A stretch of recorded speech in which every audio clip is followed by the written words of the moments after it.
All right, I'll open it with this. The 49ers cannot take this next opponent lightly.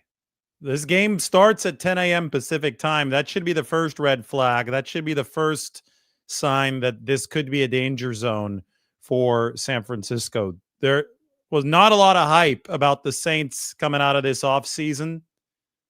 Most prognosticators have thought that this was going to be a building year for New Orleans, and they lost their first game. But the 49ers very likely will not be with Brock Purdy. He's the toe. It's going to be Mac Jones in all likelihood for San Francisco. And George Kittle's going to be out for sure. So I think you've seen the point spread already shrink from like 7 to 4.5, maybe even further than that. I think it's about right. I think this is going to be a dogfight for the 49ers. The last thing that you want to do if you're an NFL team is lose your first 2 games at home. Like if you open at home for 2 games like the Saints have, they had the Cardinals back on Sunday, and now they're going to have the 49ers the week after that. You lose 2 at home to begin a season, it's essentially toast. So the Saints are going to be coming with some desperation for the 49ers on Sunday, and this is going to be quite the test for Mac Jones and company, assuming it is Mac who is starting for San Francisco. Article is up on the San Francisco Standard. Let's get it up on the screen for you. This is the theme of the day. I mean, consider this. Consider the fact that a couple years ago, ESPN, all those outlets, right in the middle of an MVP finalist season for Brock Purdy, a lot of the national media was saying, literally, like there are receipts, and we're going to play a Christian McCaffrey clip in a little bit, but I've got to show you the Mac Jones article. There you go. There are receipts from 2023. I think it was ESPN specifically that I'm talking about here. They were saying Mac Jones would be doing the same thing if he were at the helm of the 49ers offense right now. Like in the middle of October 2023, when Brock Purdy was the number 1 quarterback in the entire league, QBR, EPA, DVOA, whatever metric you wanted to use. Well, I just find it so fitting that now Mac Jones is actually going to have a chance to perform in the 49ers offense, and we'll see if that analysis from a couple years ago holds up. I think that it's fairly clear that it won't. I think that being number 1 in QBR like Purdy was, doing the things that he did, especially in that 2023 season when the 49ers were firing on all cylinders, is hard. That being said, we shouldn't disrespect Mac Jones as a quarterback. I think that Kyle Shanahan believes that he can operate this system at a high efficiency, and he's going to have to for San Francisco to win this game on the road. I watched the tape of the New Orleans Saints against the Arizona Cardinals, and if there's one thing that did stand out to me in a positive for the Saints is that they were able to get after Kyler Murray with their pass rush. And Chase Young is hurt right now. He's not available, the ex-49er. Cup of coffee for him in 2023, maybe a little bit longer than that. It was from the deadline all the way until the Super Bowl. But Chase Young is not going to play in this game. However, Carl Granderson could get after the QB, and somebody like Cam Jordan, even though he is 36 years old, still has some juice left. I mean, that's the first thing that popped out at me is that, wow, Cam Jordan, he's a legend in New Orleans. He actually went to Cal all those years ago, but he's going to play wire to wire with one team. He was drafted back in 2014, and he's still doing it at a fairly high level. Now, I don't think that the Saints are strong at defensive tackle. I think they've gotten a little bit better at the safety position because they signed Julian Blackmon. They've got a couple veterans at safety now that they didn't have in the past that should make that defense a little bit better in the middle. But they lost Paulson Adebo at the cornerback position. I think they're weak at corner. They're weak at nickelback with Ugo Amadi. They're stronger up the middle with safety led by Julian Blackmon. And I think they're not as strong at defensive tackle as they need to be. So I think this is a defense that the 49ers can run against. And if you're talking about Mac Jones working as a backup, taking over this offense for week 2, as appears to be likely, that is going to be the one key for the 49ers to execute a solid game plan. Now, it's going to be harder without George Kittle. He's out for sure. I mean, he spearheads a lot of the 49ers run/pass threat, the amorphous nature of this offense.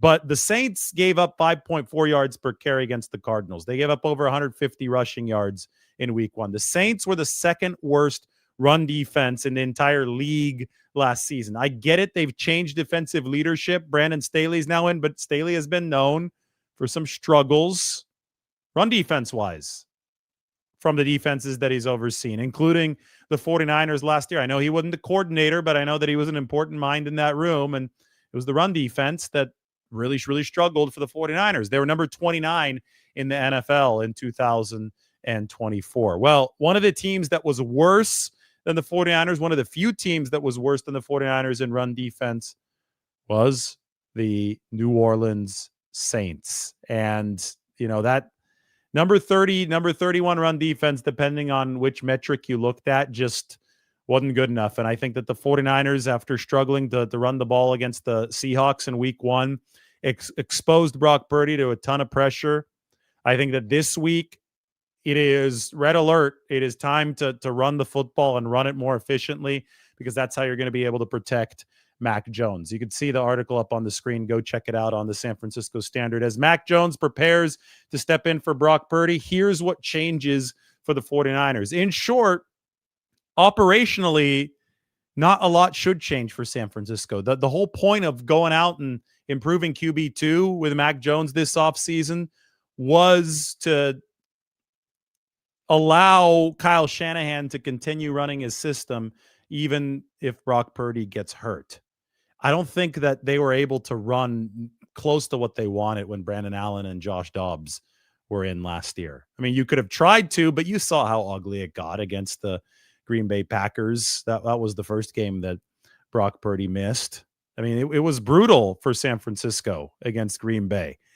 Brandon Allen was not ready for the type of pressure that San Francisco was letting up the middle. He wasn't fast enough to escape. I mean, last week, Brock Purdy was pressured on 59% of his snaps, which is a really, really high amount.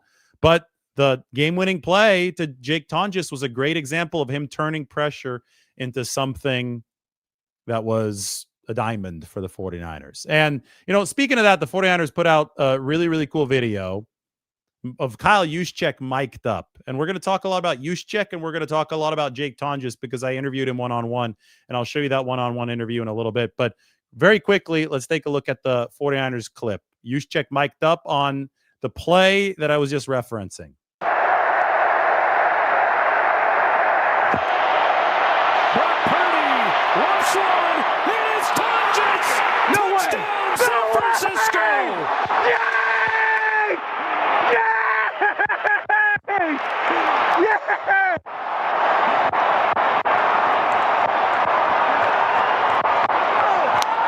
Witness me! Witness me! No way!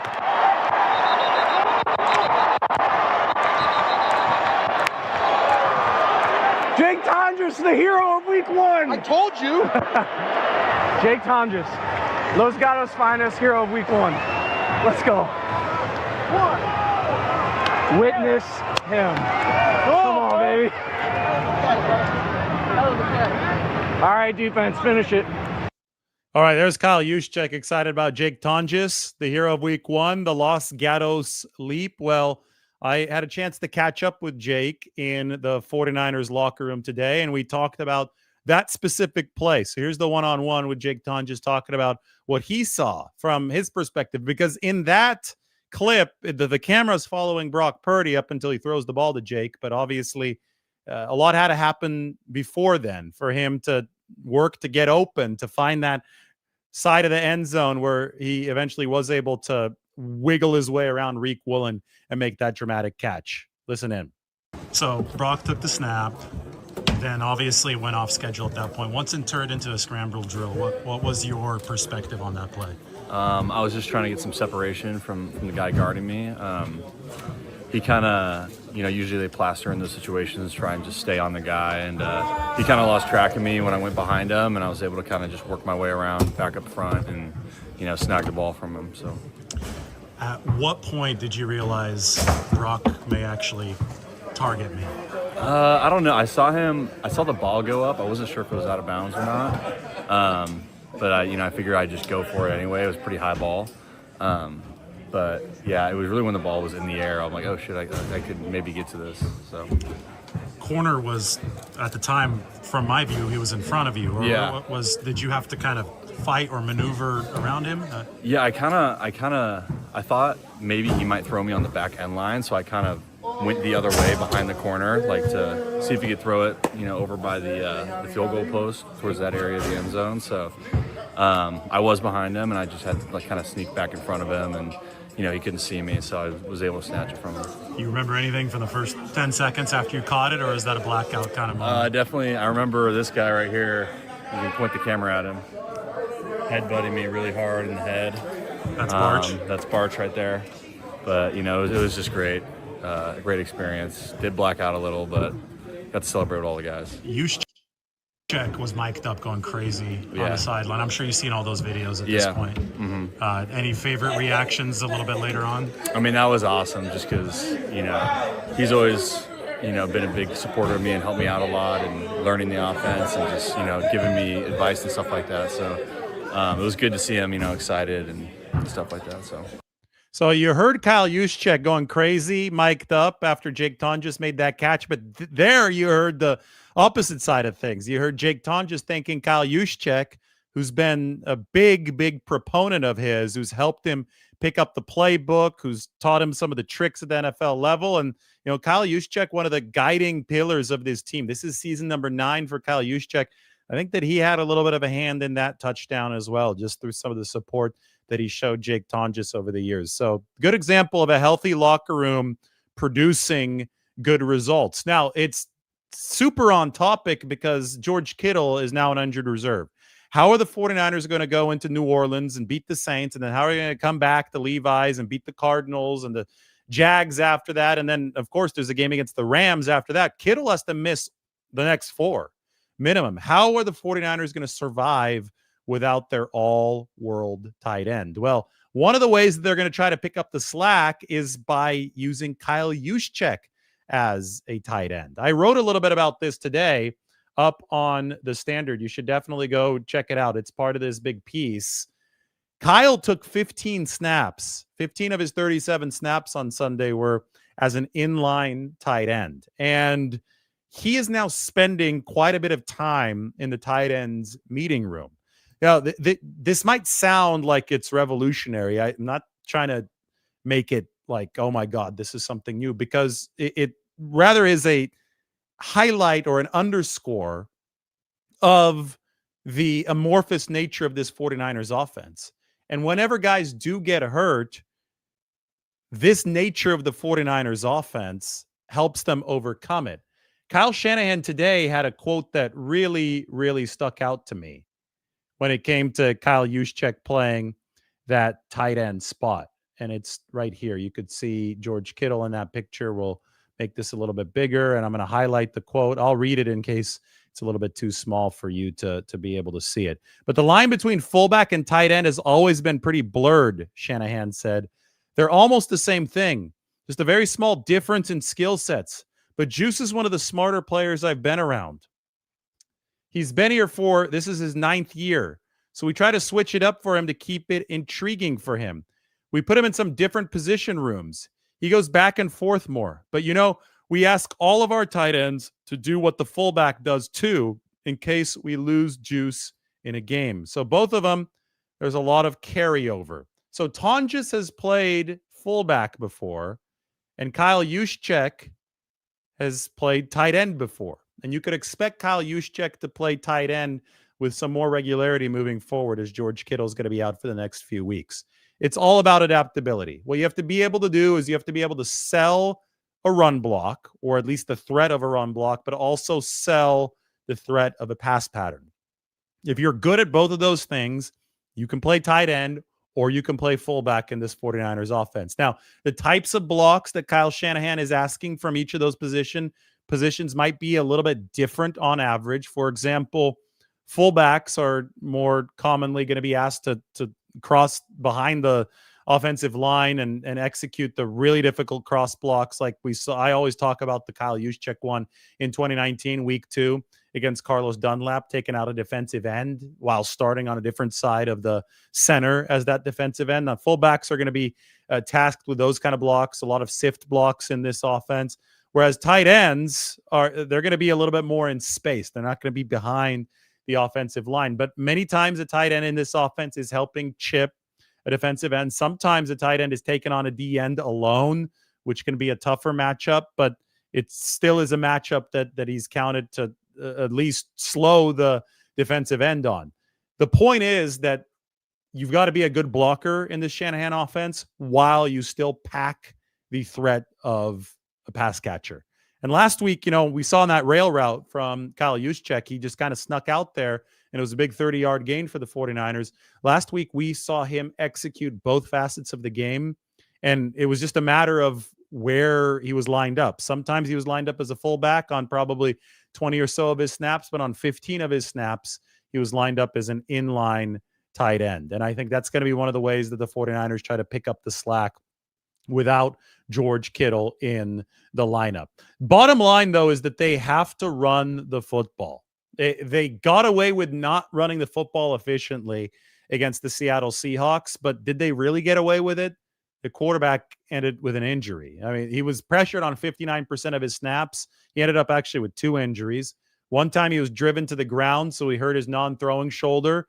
Another time he was scrambling in the second quarter away from Julian Love, and Julian Love was able to make the tackle near the sideline, but that's where Brock Purdy hurt his toe. So obviously what the 49ers did in week 1 is something that they don't want to repeat with any QB. Purdy was good and fast enough to get away from the pass rush, even though he was hurt on that last play to Jake Tonjes. But in general, the 49ers want to be running for over 4 yards a carry, and they want to imprint enough of an impact by virtue of their run game so that the opposing pass rush cannot be pressuring their quarterback more than 30% of the time. The pass rush needs to be on its heels. Now, I get that the Seahawks are probably I would say a top 7 defense, maybe even a top 5 defense, maybe even a top 3 defense. The season will tell that story. So I understand that the 49ers were playing a better opponent than they will be over the coming weeks, especially this week. I don't think the Saints are nearly as talented defensively. But that makes it even more important for the 49ers to actually exact some control of the run game. Can't have Christian McCaffrey only going 22 for 69 yards. Last week for the Cardinals, it was 154 rushing yards on 5.4 yards per carry. And I think that the 49ers are going to be trying to replicate something like that to give Mac Jones a little bit more of a platform. So you can't have guys like Granderson, like Cam Jordan pinning their ears back and getting after the quarterback. The 2 safeties, Julian Blackmon and Justin Reed. And Blackmon dealing with an injury right now for the New Orleans Saints. So it was more Justin Reed as far as the 2 veterans who they've added to try to spruce up the middle of this defense. These guys aren't really factors in this game if the 49ers can run the ball the way that they're designed to run the ball. I think that, yes, the Saints got better up the middle. Yes, they got worse at the cornerback positions. They've replaced Paulson Adebo with the former 49er, Isaac Yiadom. So while all that's happened, while there's been a little bit of shuffling in the secondary as far as what positions are strong and which positions are weaker, I think you toss that all out the window if you're able to run the football in this game, because then you have the secondary and compromised positions and play action, and Mac Jones can actually execute the offense the way that we know he can execute an offense if things are lined up well around him. I understand that a lot of this is easier said than done because that's just how football is. I mean, once the bullets start flying out there in the field of play, it's one of those things where stuff could speed up for Mac Jones. Brock Purdy was in firm control over the entire game against the Seattle Seahawks, and even when he threw those interceptions, they were on the tail end of drives where the 49ers were moving the ball. So I thought that he had a firm command of the proceedings.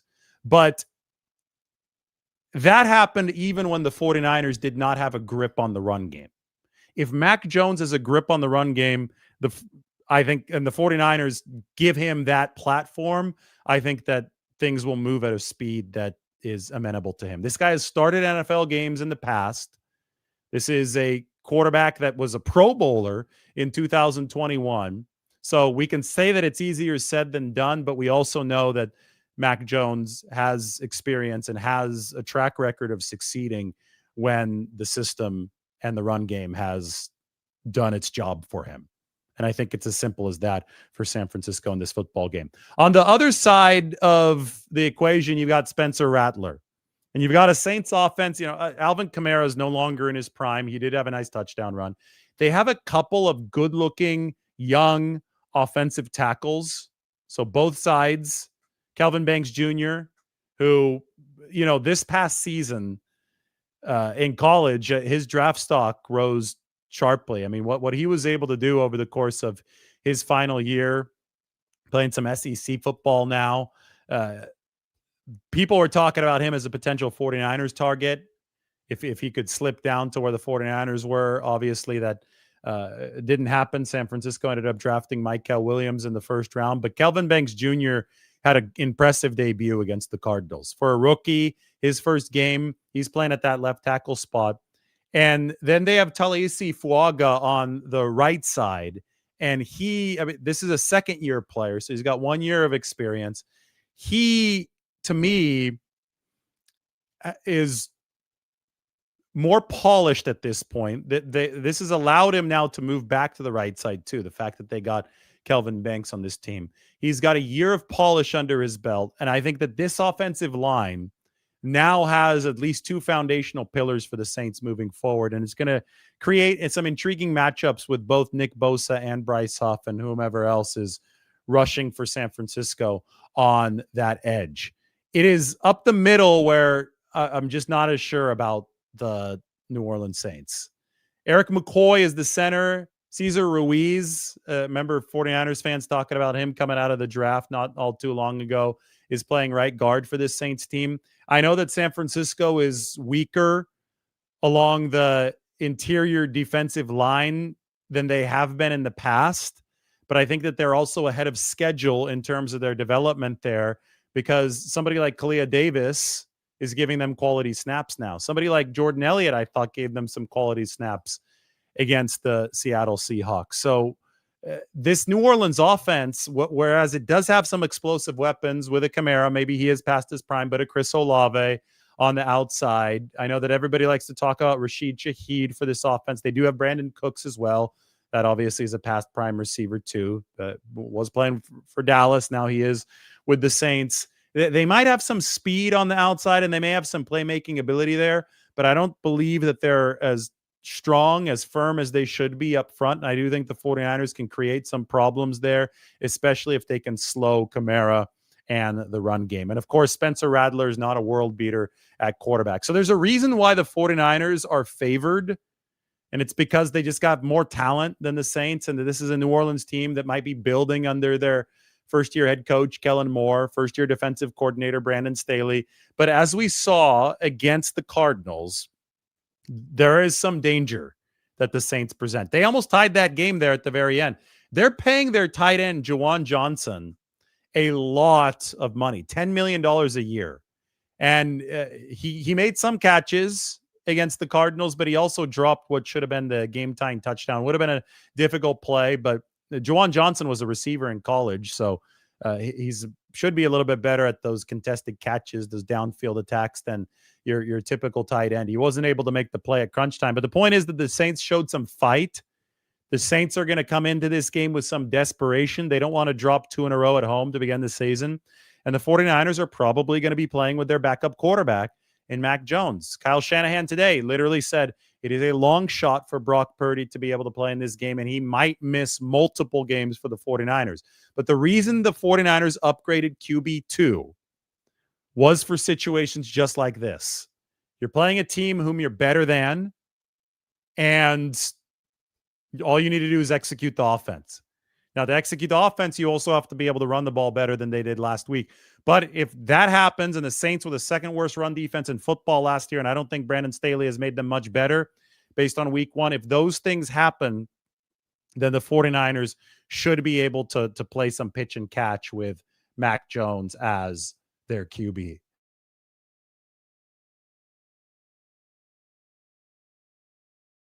So those are the keys. I think it's fairly cut and dry for San Francisco. And the stuff that's a little bit more complicated, such as how you replace George Kittle, well, we talk about it with the Kyle Juszczyk shifting to the tight end position. Saw 15 snaps at tight end last week and should see a little bit more this week. And I also think that the 49ers might run 3 wideouts with a little bit more regularity, assuming that Juwan Jennings is healthy and ready to go in this football game. If Jennings is healthy, I think Kendrick Bourne will be ready to go to play at least somewhat of a role for the 49ers. So you've got Pearsall, you would have Jennings in that scenario, and you'd have Kendrick Bourne. I think you'd have an upgrade over last week's top 3 wide receivers. It probably bumps Marquez Valdez-Scantling and Russell Gage down a rung, but Bourne has been in this system before. Today he seemed confident that he's picking it up quickly. And if that is your 3 receiver setup at the top, then you could run a little bit more 11 personnel if that's what it's going to take for the 49ers. Now, you need to watch out for Demario Davis. I mean, it's funny that this New Orleans defense has got 2 36-year-olds on it. They've got Demario Davis and they have Cam Jordan. 2 older, like very old players for NFL standards, but 2 guys who are still playing at a high level. I think that's the heart and soul of this defense. And you could talk about the new safeties that they got all you want. Justin Reed, for the former Chief, and I think it's an upgrade, obviously, with Reed and with Blackman if he's healthy for this game. But you could talk all you want about the back middle guys. They needed to make an improvement there. But I think the heart and soul of this team defensively remains Demario Davis, who's been there since 2018, and Cam Jordan, who's been there since 2011. So Jordan was on the Saints when they played that crazy game at Candlestick with Drew Brees and company back in 2011. Thomas Morstead, the 49ers punter, was actually with the Saints back then as well. Morstead was with New Orleans for the first several years of his career, beginning in 2009. So we're going to be dealing with some guys on the wrong end of 35 in this game on both sides, right? For the Saints, it's going to be Cam Jordan and Demario Davis still both doing it at a good level. And for the 49ers, it's going to be the former Saint, Thomas Morstead. The 49ers' new kicker, Eddie Pinheiro, he'll be kicking with Morstead holding. He was in an NFC South over the past 3 years with Carolina.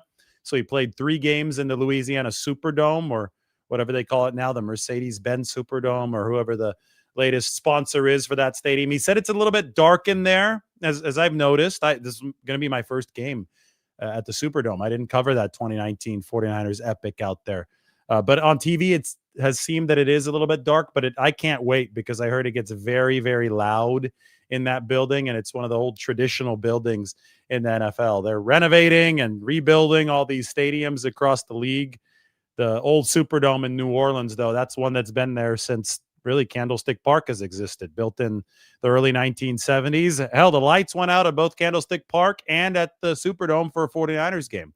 Super Bowl in 2013. 2012 season, February 2013 is when the lights went out when the 49ers played the Ravens.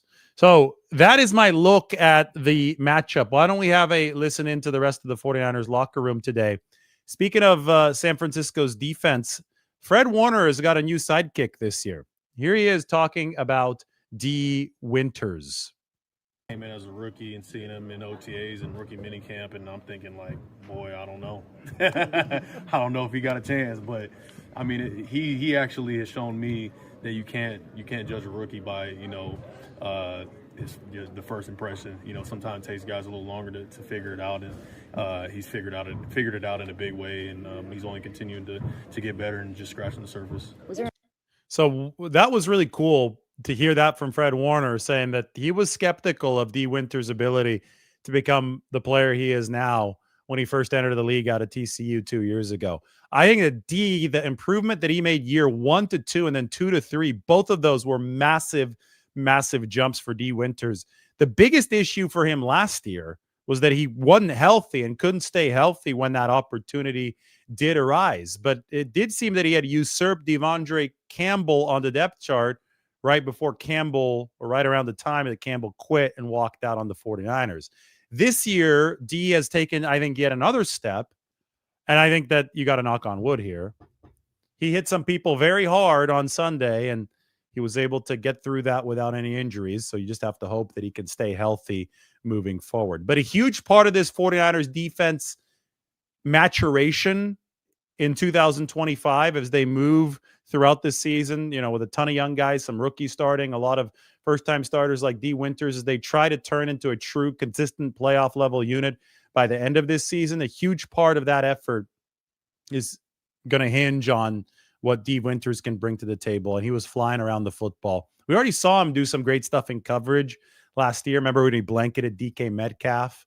That was on the first possession against the Seattle Seahawks. We already saw that. I wanted to see some more physical play this year, and I think that we definitely did get to witness that in week 1. How about we check in with Christian McCaffrey? This video also from 95.7 The Game. Maybe we could finally put some of that injury scare that was very, very overreacted to rest. Nothing. It was nothing serious. It never was. I knew I was going to play. I just wanted to be smart with it. He said it was nothing serious, never was serious. I knew the whole time I was going to play. I was just trying to be smart.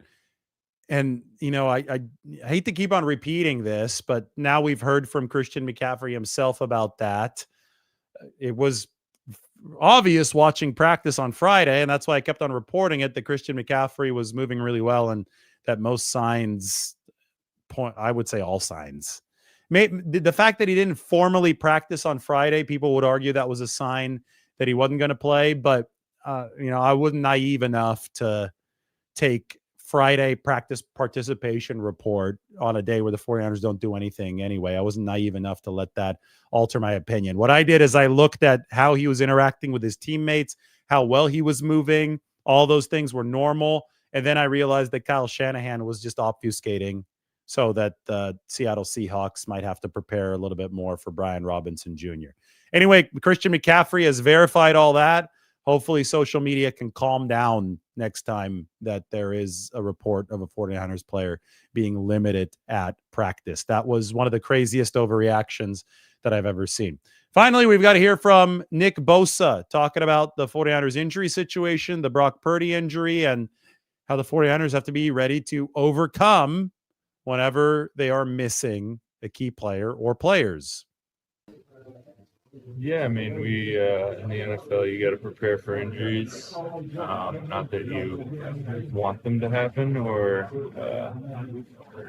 expecting them to happen, but it happens. And I think Jake is a prime example coming into the game last week and making the game-winning play. Don't know what the situation is with the other guys that are injured, but I'm hopefully they can come back. And there is Bosa talking about the George Kittle injury and Jake Tonjes stepping in. We played the clip from Jake Tonjes a little bit earlier. Great story for a guy who grew up in Los Gatos, actually grew up in the Cincinnati area for the first couple years of his life, then moved out to the Bay Area, but played high school football for Los Gatos High School. We might have to go down to Los Gatos Meats tomorrow. They have good sandwiches at Los Gatos Meats. Maybe I'll drive down to the South Bay a little bit early tomorrow and do something in honor of Jake Tonjes and that touchdown. I know we always do lunch with Lombardi and we try to make it thematic. Well, the guy who scored the winning touchdown to beat the Seattle Seahawks is from the South Bay. So maybe we have to do something to reflect that on the channel tomorrow. All right, I'm going to open this up to a Q&A about the Saints. Let's go. This is a good one from Steve. I hope Brian Robinson has more runs. The more runs he has, the more tired the defense will be. I think this could be a really good week to really, truly work in Brian Robinson. They already did so last week. Christian McCaffrey's snap load was lighter than it had been in 2023 during that very heavy load season. Brian, especially in the second half on one of those drives, Brian Robinson was getting the majority of the carries. But remember, the Saints, second worst run defense in the NFL last year, gave up over 150 rushing yards last week. think this is a prime week for Brian Robinson Jr. and Christian McCaffrey to really, really get rolling. And, more importantly, that offensive line to get rolling. I just don't think there was a lot of running room for either of those two backs last week. I think the line for the 49ers did not play a great game. This is a chance to gel and start to really work themselves into regular season form. I could do a show from Ryan's house in Los Gatos. If you want me to, email me. If you got a nice place, if you got fast Wi-Fi, I might take you up on the offer. You never know. We're trying to be more interactive this year, so my email's up on my social media. That'd be kind of funny if I ended up at somebody's house in Los Gatos to do a show. I've seen this comment a couple times. Maybe it was you saying it earlier, but the season's reminding you of 2021 or 2022 so far. Start out slow with a lot of injuries, then get hot down the stretch and make a deep playoff run. Well, the crazy thing is they entered week one with everybody available on the roster. So they had a lot of camp injuries. Then everybody was available, including Christian McCaffrey. And then the 49ers saw the Purdy and the Kittle injuries in week one.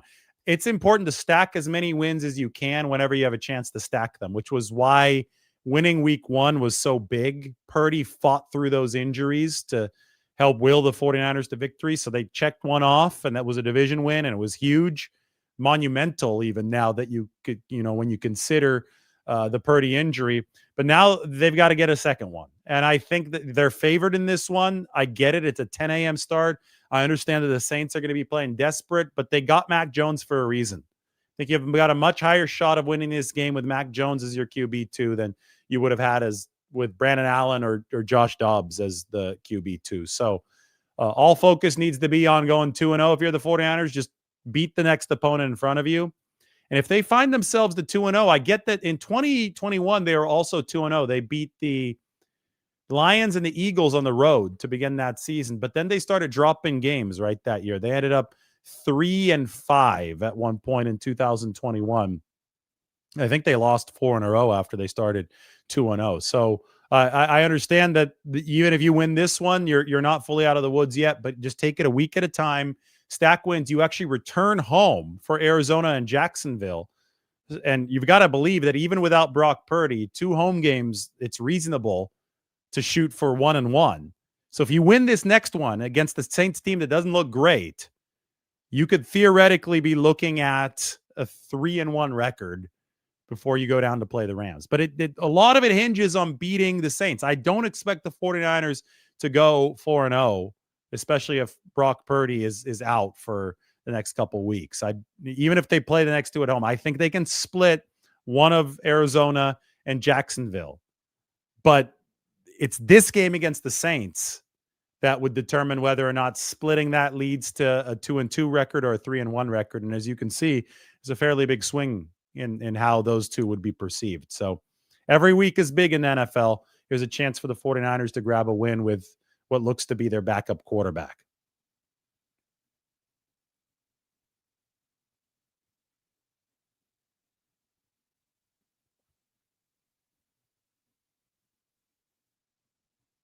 Ryan says the most important thing in that clip that you played was that Kittle said, "I told you." He thinks that Tonjes is the real deal.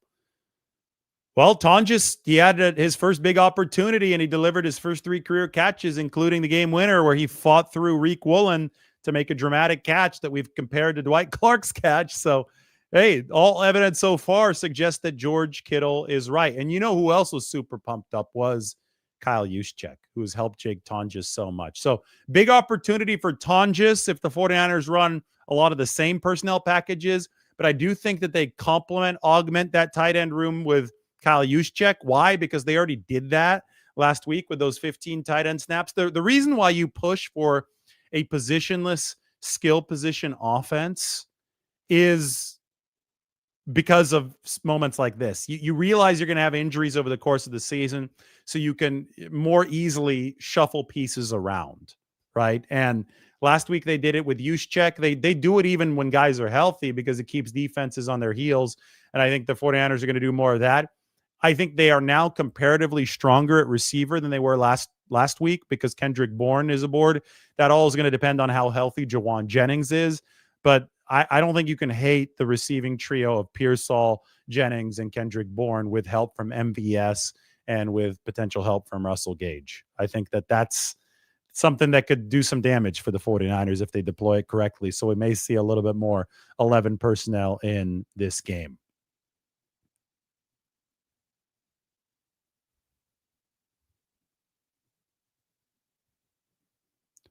All right, any more questions? If I do a show from Los Gatos, the best Italian restaurant is Gardino's. All right, this is what I want in the comment section. I want Los Gatos recommendations because I'm heading down there tomorrow.